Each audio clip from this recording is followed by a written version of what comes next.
بسم اللہ الرحمن الرحیم۔ اللہ تعالیٰ نے ہمیں اسلام سے نوازا ہے۔ اسلام ایک کامل اور مکمل دین ہے۔ اسلام ہمیں زندگی کے ہر پہلو میں سہارا دیتا ہے، اور ان پہلوؤں میں سے ایک پہلو یہ بھی ہے کہ اسلام ہمیں کم ہمتی سے، پست ہمتی سے اور نا امیدی سے بچاتا ہے۔ اسلام ہمیں یہ درس دیتا ہے کہ انسان کو نا امید نہیں ہونا چاہیے، ہر وقت اللہ تعالیٰ سے امید میں رہنا چاہیے۔ اسی سے متعلق میں آپ کو ایک قصہ سناتا ہوں، اور اسی قصے میں ایک درس بھی ہے۔ وہ قصہ بھی ہے اور لطیفہ بھی ہے۔ وہ یہ ہے کہ افلاطون کے زمانے میں ایک دفعہ افلاطون ایک کشتی میں سوار کہیں جا رہے تھے۔ بہت بڑے حکیم تھے، اپنے زمانے میں بہت بڑے عقل مند لوگوں میں ان کا شمار ہوتا تھا۔ بعض لوگ تو یہ بھی کہتے ہیں کہ وہ حضرت موسیٰ علیہ السلام کے زمانے کے تھے۔ بہرحال ایک کشتی میں سوار جا رہے تھے، اور اسی کشتی میں اور لوگ بھی بیٹھے ہوئے تھے، اور ایک بیچارہ پہلی مرتبہ کشتی میں سوار ہوا تھا۔ سمندر کا سفر تھا، ڈر کر چیخیں مارنا شروع کر دیا، بس ہمتی کی وجہ سے زور زور سے رو رہا ہے، چیخ رہا ہے۔ لوگوں نے کہا، بھائی کیا مصیبت آئی، کیا پریشانی ہے؟ کہنے لگا کہ ڈر لگتا ہے۔ افلاطون اپنے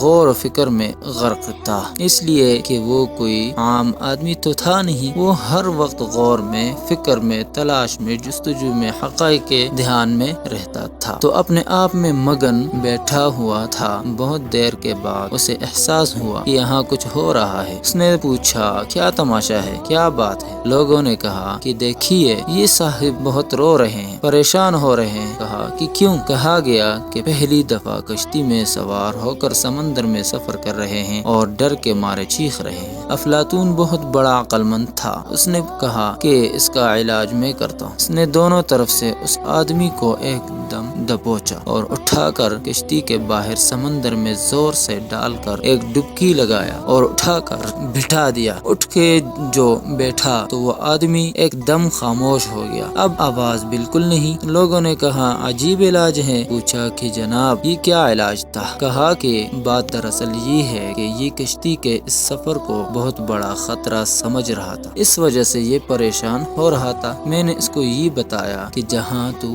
بیٹھا ہے یہ عافیت ہے، اس سے بڑا خطرہ یہ ہے، ذرا ڈبکی مار کے دیکھ یہاں کا خطرہ۔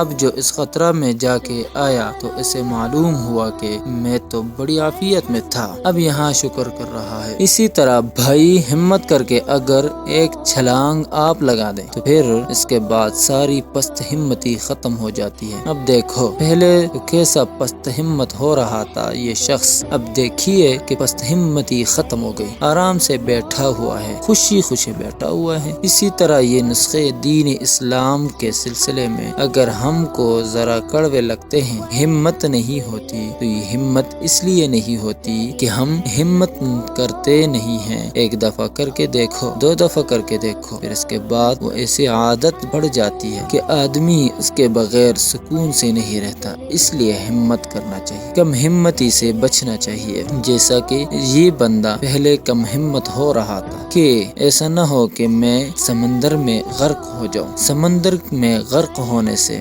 ڈر رہا تھا، ہمت نہیں ہو رہی تھی، تو جب اس کو ایک ڈبکی لگوائی گئی تو اب اس کی وہ ہمت جاگ گئی، جو کم ہو رہی تھی وہ ہمت اب بلند ہو گئی، ہمت اس کے اندر آ گئی۔ تو اسی طرح ہمیں بھی مسلمان ہونے کے ناطے کم ہمت نہیں ہونا چاہیے، نا امید نہیں ہونا چاہیے۔